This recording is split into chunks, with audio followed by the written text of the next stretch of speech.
y hoy vamos a tratar un tema muy clave para el desarrollo del niño, que es el niño que tiene un trastorno del espectro autista o un niño con un autismo. Pero bien, tenemos que diferenciar claramente lo que es un trastorno del espectro autista con un niño autista, porque el niño autista es un niño muy problemático, que ustedes tienen una idea de que es un niño muy grave, que está muy desconectado con el medio, que se autogolpea, pero el niño con trastorno del espectro autista, la verdad es que pasa muchas veces desapercibido. Es una problemática muy frecuente, que son niños que tienen alteraciones del comportamiento, alteraciones de sus intereses, alteraciones de la comunicación y del lenguaje, y es muy frecuente, es uno de cada 166 niños. Realmente estamos hablando de unas cifras muy alarmantes, pero hay que tener en cuenta que los niños de estas características pueden mejorar mucho con un buen diagnóstico y con un tratamiento, ¿no? O sea, son niños que, si ustedes se fijan en los síntomas, yo se los voy a decir esquemáticamente y lo van a ver en la pantalla: no mira adecuadamente a los ojos, no comparte los intereses que uno tiene, no responde a su nombre, no señala con el dedo, no muestra las cosas que tiene. Esos 5 síntomas aparecen casi en el 80 y el 100% de los casos en niños de 2 a 3 años, lo cual vemos que es una cosa que hay que tener un poco ojo visor y no esperar que el niño pues vaya a hacer las cosas más adelante.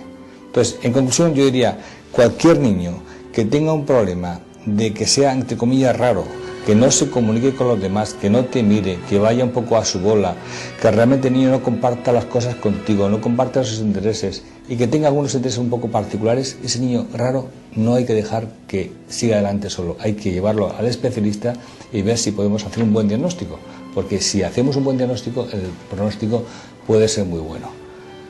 Además, hay que tener en cuenta que hay una variabilidad clínica muy grande, pero en fin, vamos a analizar primero cómo son los síntomas, sobre todo qué pruebas podemos hacer para tener un poco más claro no solamente lo que tiene, sino lo que no tiene, que también hay que descartarlo.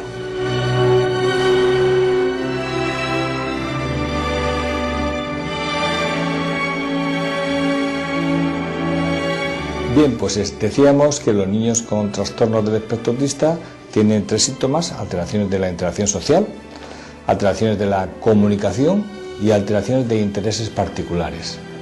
Pero esto es un continuum, o sea que a veces se hace más evidente y otras veces son niños que incluso tienen una inteligencia normal, aunque nos parezca mentira. Ustedes se acuerdan de la película aquella de Rain Man, ¿no? Que era una película que era un chico pues que era prácticamente normal, incluso tenía actividades superiores de capacidades de matemáticas, etc. Hay niños que son autistas fluentes, capacidad intelectual superior, y que son niños que a lo mejor tienen un problema de la comunicación, son niños un poco raros, entre comillas, pero son niños pues prácticamente que pueden hacer una vida normal. Es lo que llamamos el síndrome de Asperger, que es una forma de decir que es un niño con un trastorno autista, pero con una forma mucho menos. Y también son niños que, si no se les trata adecuadamente, no se enfoca adecuadamente en su integración social, se les puede complicar la vida. Entonces tenemos que hacer un buen diagnóstico. ¿Qué es lo que hace el médico? Bueno, el médico tiene que ser el que lo vea, porque al fin y al cabo sabemos que estos trastornos de origen neurobiológico. Antes se pensaba que era porque si los padres habían tenido pues problemas de tipo emocional, eran muy serios con los niños, no se comportaban bien con ellos, y había sentimientos de culpabilidad. Y no, realmente, bueno, debemos dejar claro que los niños no tienen un problema porque los padres son culpables nadie. Es un niño, es un trastorno neurobiológico. Ya se sabe con mucho más precisión que es un trastorno de base genéticamente determinados. O sea, que la genética es lo que está muchas veces la clave de muchas enfermedades neurológicas, pero aquí se sabe claramente que es un trastorno neurobiológico muy complejo, porque es una especie de encadenamiento de ruedas que van complicándose, que manifiestan esa insuficiencia de su cerebro para comportarse a nivel psicológico como debería. Por eso se llaman trastornos del desarrollo neuropsicológico. Las pruebas que hacemos son para descartar algún tipo de patología, no porque nada sea patognomónico, ¿no? Patognomónico decimos en medicina cuando la cosa es, pues es esto, porque esto es radiografía o es análisis, y es seguro esto. No, aquí es la clínica lo que nos da el que sí o el que no. Veremos a ver luego desde el punto de vista psicológico cómo se hace el diagnóstico. Se hacen estudios, sobre todo se hacen estudios de electroencefalografía en sueño, porque estos niños pueden tener ataques de tipo epiléptico o tener descargas. Hay que tener cuidado con eso, porque son descargas sutiles que pasan desapercibidas. Son niños que a veces tienen como rabietas o tienen alteraciones del comportamiento, se maneja muy mal, los padres están un poco niños que ven raro, que no saben por qué, porque todo ha sido normal, y hay que hacer un estudio, entre otras cosas, un estudio electroencefalográfico para demostrar que no hay descargas paroxísticas o alteraciones de la actividad eléctrica cerebral que obligan a dar un tratamiento específico. También se puede hacer estudios de neuroimagen como resonancias cerebrales, en fin, estudios sobre todo para descartar que algo no tenga de base el niño. Claro, que sería una pena que no nos pasásemos por alto algún tipo de problema base por delante.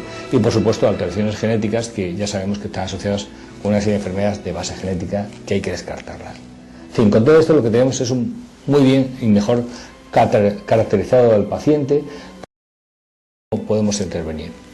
Y aquí ahora creo que es importante saber que este tipo de problemas neuropsicológicos hay que contar con equipo interdisciplinar o gente que se dedique a esto desde el punto de vista psicológico, tanto para el diagnóstico, para confirmarlo, porque claro, un padre de un niño con un trastorno del espectro autista pues está muy desconsolado y está muy inseguro y hay que tener un diagnóstico bien firme, en una serie de cuestiones y de test, y para eso tenemos que contar con un equipo de psicólogos. Nosotros actualmente mandamos los pacientes al Instituto, al Centro de Neurodesarrollo Interdisciplinar de Valencia, RECENI, donde ya hace unas semanas estuvo aquí Luisa Paz, uno de los terapeutas, hablando sobre los déficits de atención, y hoy vamos a contar con una psicóloga, Rosalía Ruiz, del Centro de Neurodesarrollo Interdisciplinar, RECENI, de Valencia, a la cual hemos invitado a nuestra sala de espera, que estamos más agradables y más distendidos que aquí ahora, donde hablaremos con Rosalía sobre estos aspectos. Vamos con ella.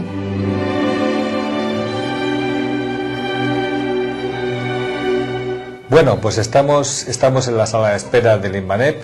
Hemos recibido a una persona, no como paciente afortunadamente, sino pues como compañera de trabajo en aspectos comunes, que es a una psicóloga que trabaja en el Centro RECENI de Valencia. A Rosalía Ruiz está con nosotros para comentar algunos aspectos de las pruebas que se hacen a los niños con trastornos del espectro autista. Dinos, por favor, ¿qué pruebas se pueden pasar a los niños que tienen este tipo de trastorno?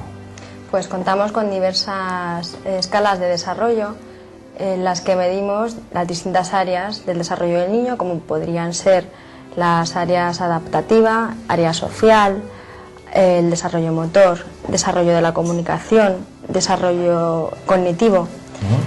Con estas áreas obtenemos el grado de adecuación del desarrollo, qué áreas están siendo bien desarrolladas y qué áreas no están teniendo un desarrollo adecuado. La verdad es que es interesante porque mucha gente piensa que hay que hacer una prueba médica para hacer un diagnóstico y no hay ninguna prueba patognomónica. La prueba es clínica y apoyada con este tipo de exploraciones. Y hay gente que dice, bueno, tan pequeñito un niño, ¿a qué edad se puede empezar a hacer estas pruebas? ¿Cuándo se puede decir a la gente que se puede hacer un diagnóstico? ¿Desde cuándo se pueden hacer pruebas de este tipo? Sí, realmente las escalas se pasan desde muy chiquititos, ¿no? Desde bebés. Lo que pasa en este tipo de trastorno nos llega a los niños alrededor de los 18 meses, aunque los padres empiezan a notar síntomas tempranos, es alrededor de los 18 meses, año y medio, 2 años, cuando están llegando. Sí, pero bueno, yo tengo que advertir que esto que decimos de los 18 meses es una utopía, porque hoy día se ha visto que en España que los niños con trastorno del espectro autista se diagnostican muy tardíamente, o sea, a los 6 años y medio se diagnostica. Hay una campaña sobre los pediatras y sobre la población sanitaria en general para descartar o diagnosticar tempranamente a estos niños, porque claro, la intervención cuanto antes se haga, supongo que claro, es mejor, obviamente, ¿no? Claro, es el primer paso para un tratamiento eficaz, desde luego, la detección precoz del trastorno. Y se tratan los síntomas, se tratan los problemas que los niños tienen de comunicación, de lenguaje, de interacción social, que son los problemas que realmente pues, le van a condicionar en su vida diaria a largo plazo una mayor problemática. Nosotros haremos un tratamiento médico, luego lo veremos cuando pasemos nuevamente al despacho. Pero ahora, dinos, Rosalía, ¿vosotros qué podéis hacer de intervención? Porque claro, aquí claro, es combinada, siempre hablamos de interdisciplinaridad, ¿no? Y de multimodal. ¿Qué se puede hacer de intervención de atención temprana en estos niños con trastornos del espectro autista? Pues como comentábamos hace un momento, desde luego lo más importante es que el trastorno venga lo más temprano posible, ¿no? Abordarlo desde un punto de vista multidisciplinar y atender a los objetivos principales, como podrían ser las habilidades sociales, comunicativas y cognitivas, ¿no? O sea, desarrollar, favorecer esas áreas. Y el que nos va a dar un poco la pauta de la intervención va a ser el niño, siempre cogiéndonos a las preferencias del niño y a la evolución del niño. Y sobre todo hay que tener en cuenta que aquí el aspecto de tratamiento es un tratamiento global, o sea, no es solamente que actúe una persona, sino es un poco incluso los padres, la comunidad, es un sistema de redes, un sistema de integración del niño en el ambiente donde está desarrollándose, ¿no? Yo he visto cómo se trabaja con las interacciones, que en una sala de estimulación, y realmente eso pues da un poco la idea de que cuanto más se trabaja con el niño, pues mejor. No quiere decir, hay muchos métodos raros, entre comillas, que se emplean de forma exagerada, que no son los aconsejables. Yo creo que deberían de enfatizar en estos aspectos que has dicho del tratamiento, porque para que la gente tenga una idea. Sí, y principalmente, por supuesto, no olvidar que la coordinación entre el centro, ¿no?, de escolar y la familia. Muy importante que la familia esté implicada por igual que los que tratamos al niño. Ya, pues muy bien, yo creo que hemos visto cómo el tratamiento va implicado y seguido del diagnóstico, que se hace tardíamente, que hay que hacerlo pronto y que hay personas, psicólogos, pedagogos, psicopedagogos, centros de intervención que hacen que estos niños vayan mucho mejor. Vamos a volver, si te parece, vamos a volver al despacho para hablar del tratamiento. Muy bien.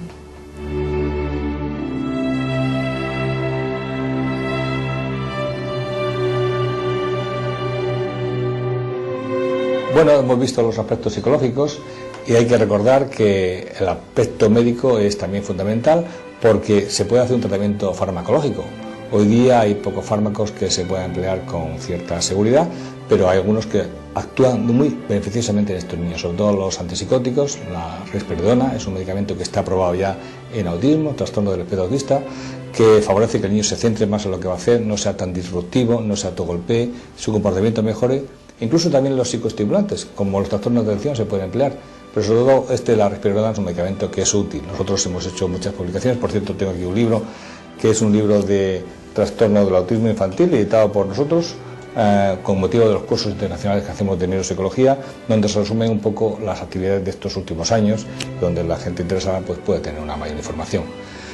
Creo que estamos llegando al final. Creo que hay que recordar nuevamente los aspectos del diagnóstico del niño, la sospecha del niño con trastorno del espectro autista, que es muy frecuente, 1 de cada 166. Los pediatras tenemos que estar en contacto con los neuropediatras para que nos manden estos niños para hacer un buen diagnóstico diferencial. El niño que entre 2 y 3 años no mira adecuadamente, no comparte sus intereses, no responde a su nombre, no señala con el dedo o no muestra las cosas que tiene, ojo, este niño raro no hay que dejarle estar, hay que darle un poco la lata y hay que traerlo a un especialista para hacer un buen diagnóstico y hacer una buena intervención. En fin, con esto esperamos haberles dado pequeña luz sobre este problema que tanto preocupa a los padres y a mí personalmente me preocupa mucho, siempre me ha desconcertado de este tipo de niños que no tenían nada, entre comillas, pero que tienen un problema tan grave y tan importante, pero hoy día con una buena intervención se puede hacer logros y conseguimos muchos mejores pronósticos. Nada más, les dejamos hasta otra vez y esperemos que tengan cada día más información de lo que ocurre con la consulta del neuropediatra y concretamente lo que hacemos en el Instituto Valenciano de Neuropediatría en el IMANE, donde estamos a su disposición. Muchas gracias.